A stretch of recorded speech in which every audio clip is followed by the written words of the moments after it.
सुनिएगा मेरे धम्म बंधुओं, ये भगवान बुद्ध के पहले सील के बारे में बताने जा रही हूं। एक जगह मेरी कथा चल रही थी और ये जो हम दृष्टांत कहने जा रही हूं, ये बल्कि दृष्टांत नहीं, भगवान बुद्ध के पहले सील का है। और ये हमारे अध्यापक मनोज भारती टीचर ने ये लिख करके दिया है, ये दृष्टांत कि एक सज्जन कथा सुनने के लिए आए और वो कथा पंडाल में बैठ गए पंचशील दरबार में। तो कथावाचक जी ने बताया है भगवान बुद्ध के पहले सील के बारे में कि कभी अपने जीवन में हिंसा नहीं करनी चाहिए। सारे दिन उस सज्जन ने कथा बैठ करके सुनी है, अब वो सुन करके घर चले जाते हैं। सुबह होता है, फिर पंचशील दरबार में आए, भगवान बुद्ध की कथा सुनने लगे। तो क्या हुआ है, अचानक उनके सर में जुआं रंगने लगा है। सुनिएगा, जब उनके सर में जुआं रंगने लगा है तो उन बूढ़े सज्जन ने वो जुआं पकड़ करके और हथेली पे रख लिया मारने के लिए। जब हथेली पे रख लिया है मेरे धम्म बंधुओं, जुआं कहने लगा कि तुमने मुझे बुलाया और हम चले आए,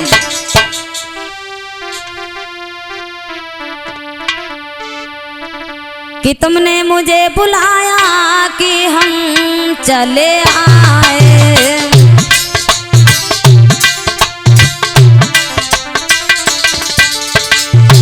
वे बूढ़े सज्जन ने जुआं लिया, जुआं को डींगर भी कहते हैं, डींगर को हथेली पे रख लिया, जुआं कहने लगा है हाँ तुमने मुझे बुलाया यार हम चले आए।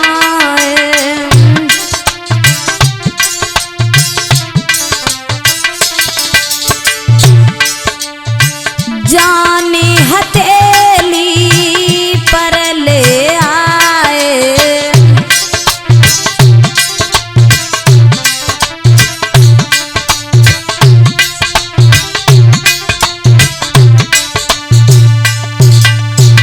जैसे ही उन बूढ़े सज्जन ने वो जुआं पकड़ के हथेली पर रख लिया और मारने के लिए चले, जुआं ने कहा तुमने मुझे बुलाया मैं चले आए। अपनी जान हथेली पर लेकर के आए, अब मारो या न मारो आपकी मर्जी। आज उन बूढ़े सज्जन ने वो जुआं लिया और मारने के लिए चला। उसी समय भगवान बुद्ध के सील की याद आई। तो उस बूढ़े सज्जन ने क्या कहा जुआं से, सुनिएगा। अरे मार दिया जाए या छोड़ दिया जाए, अरे बोल तेरे साथ क्या सलूट किया जाए।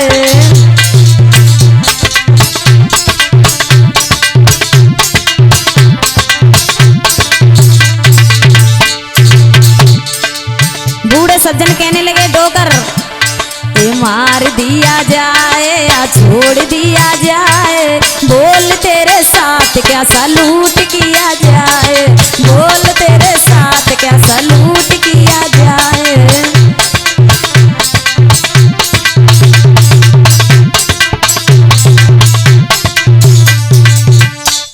जवाब दिया है वो बूढ़े सज्जन, कहने लगे कि मार दिया जाए या छोड़ दिया जाए।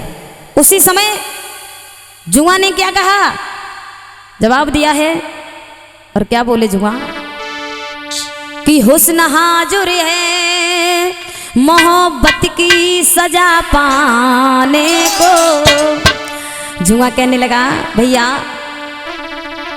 हुस्न हाजुर है। जैसे ही जुआं को देखा है उसकी पत्नी जुवनिया ने कि मेरा पति बहुत खतरे में है, मौत के गाल में है। तो जुवनिया कहने लगी है सर से चिल्ला करके, हुस्न हाजुर है मोहब्बत की सजा पाने को, कोई नाखून से कोई रगड़ के ना मारे मेरे दीवाने को, कोई नाखून से कोई रगड़ के ना मारे मेरे दीवाने को।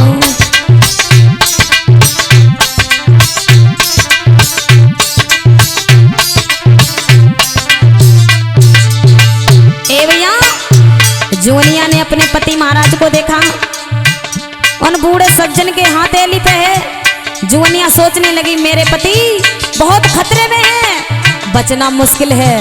चिल्ला के कहने लगी, आए बूढ़े सज्जन हुस्न हाजुर ये मोहब्बत की सजा पाने को, कोई नाखून से कोई रगड़ के न मारे मेरे दीवाने को, कोई रगड़ के न मारे मेरे दीवाने को।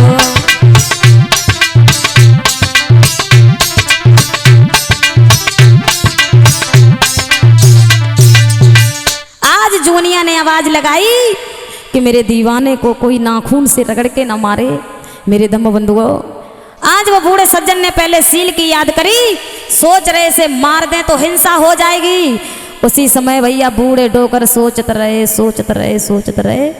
अंत में आकर के उन बूढ़े सज्जन ने बुद्ध के सील याद करके उस जुआ को हथेली से उठा करके और अपने पुनः बालों में छोड़ दिया। जैसे ही बालों में छोड़ दिया, अब भैया जुवनिया ने देखे हमारे पति महाराज आ गए मौत के गाल से। जुवनिया आई और गले से लग गई, जवाब दिया स्वामी अरे छोड़ेंगे न हम तेरा साथी साथी मरते दम तक।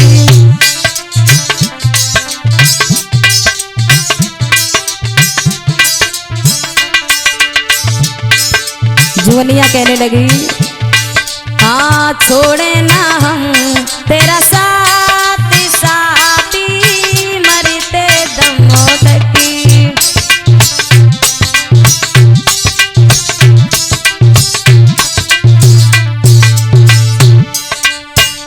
मरते दम तक अगले जन्म तक, जन्म जन्म नहीं साथी जन्म तक छोड़े ना हम तेरा साथी साथी मरते दम तक।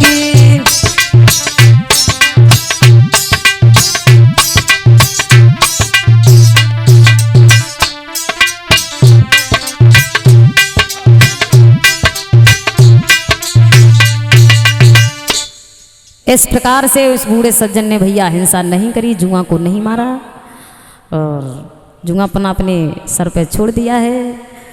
बोली पंचशील दरबार की। तो कभी भी अपने जीवन में हिंसा नहीं करनी चाहिए।